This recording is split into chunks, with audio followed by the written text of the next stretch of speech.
আর মাত্র মাস দেড়েক পরেই দেশে ফিরছেন সাকিব আল হাসান, আবারও খেলবেন বাংলাদেশের জার্সিতে।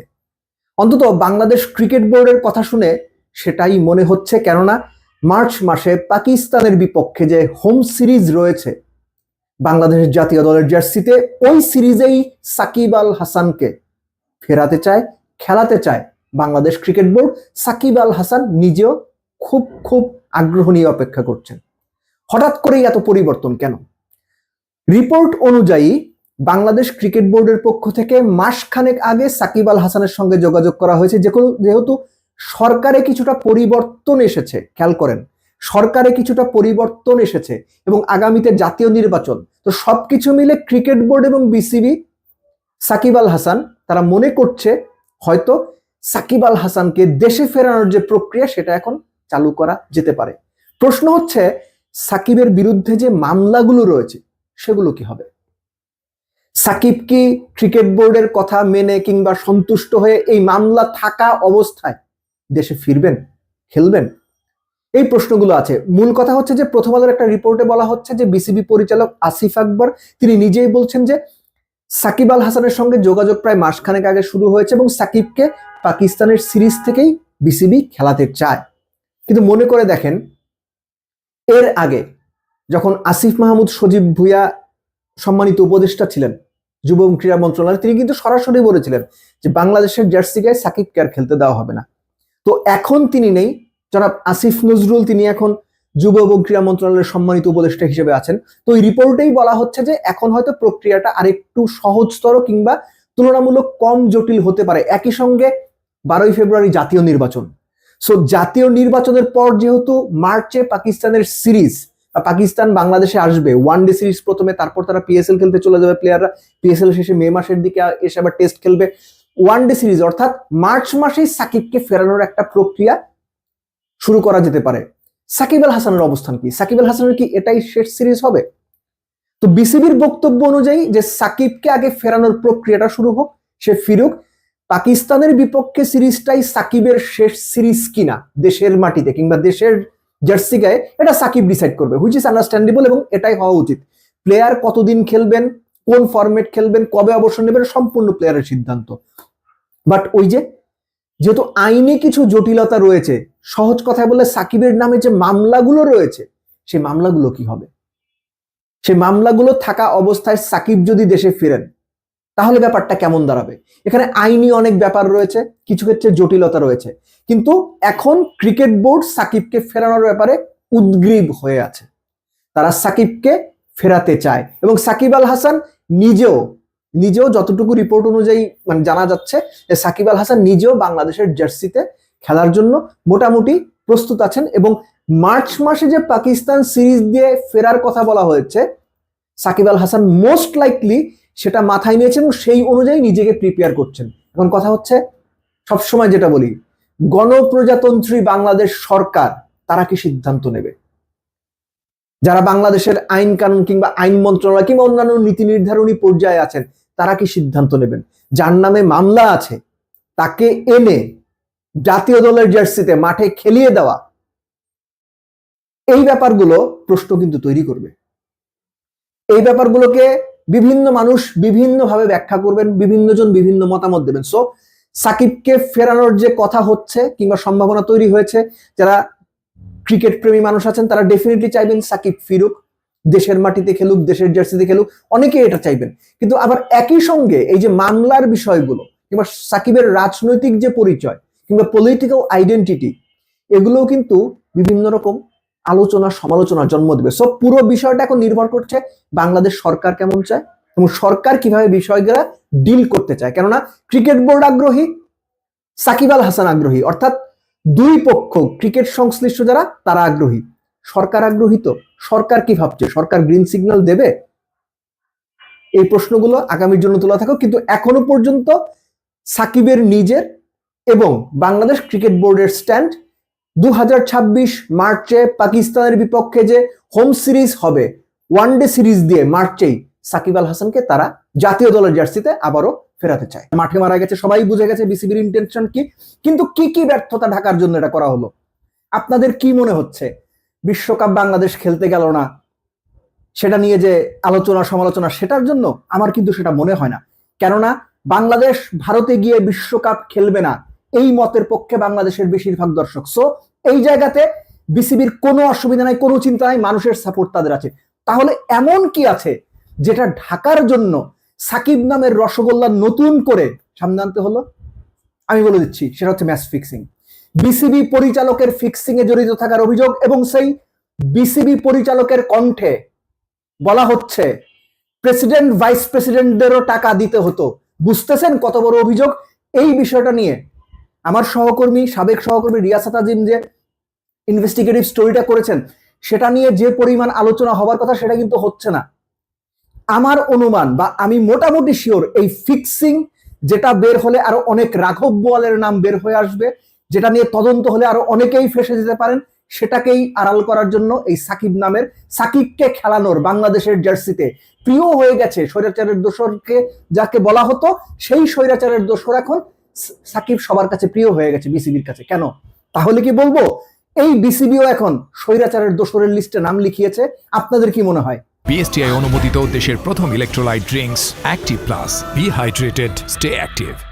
আমি জানি এইভাবে হয়তো বলাটা ঠিক না যে বিসিবি স্বৈরাচারের দোসরের লিস্টে নাম লিখেছে, কিন্তু কিছুদিন আগেই যারা বলল যে সাকিবকে প্রকারান্তরে বলল সাকিবকে মাফ চাইতে হবে, নইলে সাকিবের খেলার কোনো সম্ভাবনা সহসাই তারা দেখছেন না, তারাই প্রেস কনফারেন্সে গিয়ে বলছেন সাকিবের ব্যাপারে আলোচনা হয়েছে, হোম সব জায়গায় বিবেচনা করা হয়েছে।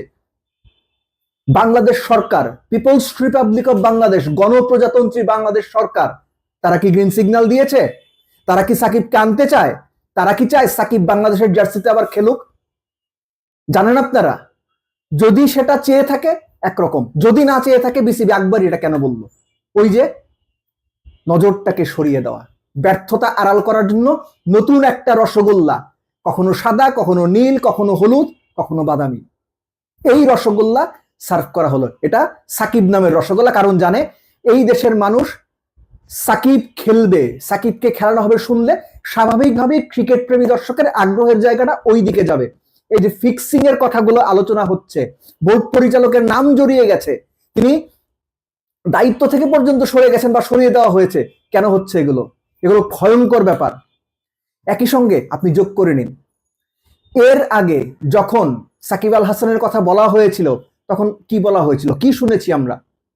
যে সাকিব আল হাসান কখনো বাংলাদেশের জার্সিতে খেলতে পারবেন না। তাহলে সেই সাকিব হঠাৎ করে ক্রিকেট বোর্ডের এত প্রিয় পাত্র হয়ে উঠলো, ওরে বাপরে বাপ! বেশি প্রিয় হওয়া ভালো না, বেশি পীড়িত সমস্যা করে। পীড়িত মানে প্রেম, আমাদের মানিকগঞ্জের ভাষায় বলে বেশি পীড়িত বেশি সমস্যা তৈরি করে। সো এই বেশি প্রেমের উৎস কি সেটা বা উদ্দেশ্য কি সেটা বোধহয় আপনারা বুঝতেই পারছেন। সাকিব আল হাসানও বোধহয় দূরে বসে হাসছেন এই সমস্ত কাণ্ডকীর্তি দেখে, কেননা বিসিবির এখন উদম অবস্থা। উদম মানে বোঝেন না? না বুঝলে গুগল করেন। বিসিবির এখন উদম অবস্থা, সেই উদম অবস্থা থেকে বাঁচার জন্য তারা কি হাতে ধরবে, কোন খড়কুটো ধরবে, কারণ তারা তো ভেসে যাচ্ছে, বুঝতে পারতেছে না। সবশেষ ইশতিয়াক সাদেকের পদত্যাগ। যারা ঢাকার ক্লাব ক্রিকেট সম্পর্কে খবর রাখেন তারা ইশতিয়াক সাদেক সম্পর্কে জানেন, অনেকগুলো ক্লাব তারা চালান এবং সাফল্যের সঙ্গে চালান, এবং সেই ইশতিয়াক সাদেক ক্রিকেট বোর্ড থেকে পদত্যাগ করেছে, শোনা যাচ্ছে আর অনেকেই পদত্যাগ করবেন। কেন? কাজ করতে পারছেন না শুধুমাত্র এই জন্যে? নো, এই ক্রিকেট বোর্ড যা যা সিদ্ধান্ত নিয়ে যারা ব্লান্ডার করেছে, বাংলাদেশ ক্রিকেটকে যে প্রায় ডুবিয়ে দিচ্ছে, এই ডোবানোর দায় বাংলাদেশ ক্রিকেট বোর্ড থেকে যারা এখন পদত্যাগ করবেন আগামীতে তারা এই দায় নেবেন না, এই দায় তারা নেবেন না। কেননা তারা আগামীতেও হয়তো বিভিন্নভাবে বাংলাদেশ ক্রিকেটের সঙ্গে সম্পৃক্ত থাকার চেষ্টা করবেন। তখন প্রশ্ন উঠবে, আপনারা তো ওই বোর্ডে ছিলেন, এই বোর্ডের যা যা কাজ সেগুলোর দায় আপনি নিশ্চিত থাকেন আগামী বোর্ডে যারা আসবেন তারা কিন্তু ধরবে, তারা কিন্তু ইনভেস্টিগেট করবে, এবং একই সঙ্গে তারা কিন্তু উত্তর চাইবে। সো বিসিবির এই বোর্ড যারা আছেন তাদের অবস্থা যথেষ্টই খারাপ। আপনি সাকিব নামের রসগোল্লা আনেন, কিংবা তামিম নামের অন্য কোনো আম আনেন, কিংবা অন্য কোনো নামে মুশফিক, রিয়াদ বা অন্য যে কোনো নামে আপনি নতুন কোনো মিষ্টি নিয়ে আসেন, কাজ হবে না, কাজ হবে না। আপনাদের পাহাড় সমান ব্যর্থতার নিচেই। তামিম ইকবাল নাকি ভারতীয় দালাল, বিসিবি পরিচালক নাজমুল ইসলামের এমন মন্তব্যের পরে ক্রিকেট পাড়া বেশ সরগরম। তামিম বলেছিলেন যে বাংলাদেশ টিম বিশ্বকাপ ভারতে খেলতে যাবে কিনা সেটা ভবিষ্যৎ চিন্তা করে সিদ্ধান্ত নেওয়া উচিত বা এই টাইপের কিছু একটা। এবং সেটার প্রেক্ষাপটে বিসিবি পরিচালক এবং ফিনান্স কমিটির চেয়ারম্যান নাজমুল ইসলাম তিনি ফেসবুক পেজে পোস্টে বলছেন তামিম ভারতীয় দালাল। সেটার এগেইনস্টে আবার COAB, cricketers welfare association of Bangladesh, তারা তামিমের পাশে দাঁড়িয়েছে, তামিমের পক্ষে তাদের স্ট্যান্ড জানিয়েছে। জাতীয় দলের বিভিন্ন ক্রিকেটাররাও সোশ্যাল সাইটে পোস্ট দিয়ে তামিমের সঙ্গে একাত্মতা পোষণ করছেন এবং তামিমকে যে ভারতীয় দালাল বলে ট্যাগ দেওয়া হয়েছে সেটার প্রতিবাদ করছেন। প্রশ্নটা হচ্ছে যে তামিমকে ভারতীয় দালাল বললেন বিসিবি পরিচালক মিস্টার নাজমুল ইসলাম, সঠিক কাজ করলেন? তামিমকে ভারতীয় দালাল বলা ভালো কাজ হলো, নাকি মিস্টার নাজমুল ইসলাম যেটা করেছেন সঠিক কাজ করেছেন, তামিমকে ভারতীয় দালাল বলাই উচিত? এই বিষয়গুলো আলোচনার দাবি। প্রথম কথা হলো, আমাদের সমাজে আগেও হয়েছে এখনো হচ্ছে যে কারো সঙ্গে মতের মিল না হলে তাকে একটা ট্যাগ লাগিয়ে দেওয়া, তুই ভারতীয় দালাল, তুই তামিমের দালাল, তুই অমুকের দালাল। এটা একটা রং প্র্যাকটিস এবং সেই রং প্র্যাকটিসের একটা রং উদাহরণ আমরা দেখলাম বিসিবি পরিচালক নাজমুল ইসলাম যখন তামিমকে ভারতীয় দালাল বলে সোশ্যাল সাইটে পোস্ট দিলেন। একটা ব্যাপার চিন্তা করে মানে আমার খারাপ লাগে এই জন্য যে আপনি একজন সাধারণ মানুষ, আমি একজন সাধারণ মানুষ, আমরা অনেক সময় অনেক বেফাস মন্তব্য করতে পারি, কিন্তু দায়িত্বশীল জায়গায় থেকে কোনো দায়িত্বশীল মানুষ যখন এরকম দায়িত্ব জ্ঞানহীন মন্তব্য করেন সেটা আনফরচুনেট অনেক বড় প্রশ্নের জন্ম দেয়। ঠিক একইভাবে তামিম যে কথাটা বলেছেন যে বাংলাদেশের টোটাল আর্নিংস বা বাংলাদেশ ক্রিকেট বোর্ডের টোটাল আর্নিংস বা রেভিনিউ এর একটা বড় অংশ 95% আইসিসি থেকে আসে, যে কারণে বাংলাদেশ বিশ্বকাপ ভারতে খেলতে যাবে কি যাবে না এটা নিয়ে ভবিষ্যৎ চিন্তা করে সিদ্ধান্ত নেওয়া উচিত। তামিম যুক্তিসঙ্গত কথা বলেছেন না অযৌক্তিক কথা বলেছেন, আপনি সেটার কাউন্টার দেন। তামিমের কথা আপনার পছন্দ হলে বা সঠিক মনে হলে বলেন যে না তামিম ঠিক বলেছেন, যদি পছন্দ না হয় সেটার বিপরীত যুক্তি কি সেটা আপনি বলেন, দ্যাটস ফাইন। কিন্তু আপনার মতের সঙ্গে বা তামিম যেটা বলছি সেটা আপনি পছন্দ করেন না বলে তামিম ভারতীয় দালাল হয়ে গেছে, এটা একটা অন্যায় কাজ। আমাদের সমাজে এই অন্যায় এখন খুব ভালো মার্কেট পাচ্ছে এবং এই অন্যায় যখন যারা সাপোর্ট করছেন আপনার সাথে আপনাদের সাথে যখন ঘটবে তখন কিন্তু আপনার ভালো লাগবে না, তখন আপনি ভিকটিম হবেন। মনে রাখেন কথাটা। এই যে নাজমুল ইসলাম কথাটা বললেন, আমি একটা ছবি দেখাচ্ছি, দেখেন ছবিতে স্পষ্ট দেখা যাচ্ছে নাজমুল হাসান পাপনের সঙ্গে পাশে দাঁড়িয়ে যাচ্ছেন, হয়তো তার বাচ্চারা সঙ্গে, দুজনের নামই নাজমুল, মিতা মিতা, ছবি তুলতেই পারলেন। এখন আমি যদি বলি যে ভাই আপনি তো আওয়ামী লীগের দোসর ছিলেন, ক্রিকেট বোর্ডে কি করেন, এই যে ট্যাগ লাগিয়ে দেওয়া, আমি চাইলে কিন্তু ওনাকে বলতে পারি কিন্তু আমি সেটা বলবো না। উনি বিসিবির সাবেক একজন প্রেসিডেন্টের সঙ্গে পরিবার নিয়ে ছবি তুলেছেন, তাতেই কি তিনি ট্যাগ পাওয়ার যোগ্য? না, একদম না। আমি সেটা বিশ্বাস করি না। আপনি চাইলে বিশ্বাস করতে পারেন, আপনি তাকে আওয়ামী লীগের দালাল বানাই দিতে পারেন, আমি বানাবো না। ঠিক একইভাবে তামিমকে যখন কেউ ভারতীয় দালাল বলবে আমি সেটার প্রতিবাদ করবো। তামিমের বহুত কর্মকাণ্ড গত 1-1.5 বছর আমি অনেক সমালোচনা করেছি, কিন্তু আপনি হুট করেই তামিমকে ট্যাগ লাগিয়ে দিবেন যে সে অমুক দালাল তমুক দালাল, এটা হইতে পারে না। আপনি তার কথার এগেনস্টে যদি আপনার মত থাকে, যদি আপনার যুক্তি থাকে, সেই মত দেন, যুক্তি দেন, কিন্তু ট্যাগ লাগানো আনএক্সেপ্টেবল। প্লেয়ারদের কথা একটু বলি, আপনারা জাতীয় দলের সাবেক ক্যাপ্টেন, তার পাশে অবশ্যই দাঁড়াবেন, দাঁড়াতেই পারেন। আমার প্রশ্নটা হচ্ছে মুস্তাফিজকে যখন আইপিএল থেকে সরিয়ে দেওয়া হলো আপনারা কয়জন ফেসবুক স্ট্যাটাস দিয়েছেন, কয়জন ফেসবুকে লাইভ করেছেন, কয়জন ভিডিও বার্তা দিয়েছেন? কেউ দেননি। এখন তামিমের পাশে কেন দাঁড়ালেন? আমি বলছি না তামিমের পাশে আপনাদের দাঁড়ানো সঠিক হয়নি, অবশ্যই আপনারা সঠিক কাজ করেছেন, অবশ্যই আপনাদের যেটা ঠিক মনে করেছেন আপনারা করেছেন, কিন্তু এখানে যখন দাঁড়িয়েছেন মুস্তাফিজের সময় দাঁড়ানো আপনাদের কাছ থেকে আমি এক্সপেক্ট করি। এবং একই সঙ্গে এটা মনে করিয়ে দিতে চাই, তামিমের যদি আগামীতে বিসিবি প্রেসিডেন্ট হওয়ার সম্ভাবনা না থাকতো, আমাদের অধিকাংশ ক্রিকেটার যারা আজকে তামিমের পক্ষে, যে তামিম ভারতীয় দালাল এটার এগেনস্টে গিয়ে তামিমের পক্ষে সাপোর্ট দিচ্ছে বা তামিমের পাশে দাঁড়িয়ে ফেসবুক স্ট্যাটাস দিচ্ছে, আমি মোটামুটি নিশ্চিত তামিম যদি আগামীতে বিসিবি প্রেসিডেন্ট হওয়ার সম্ভাবনা না থাকতো তারা এই কাজটা করতেন না। সো এইখানে একটা ব্যাপার আছে, তারাও যে খুব মানে দুধে ধোয়া তুলসী পাতা ব্যাপারটা আমার ওরকম মনে হয় না।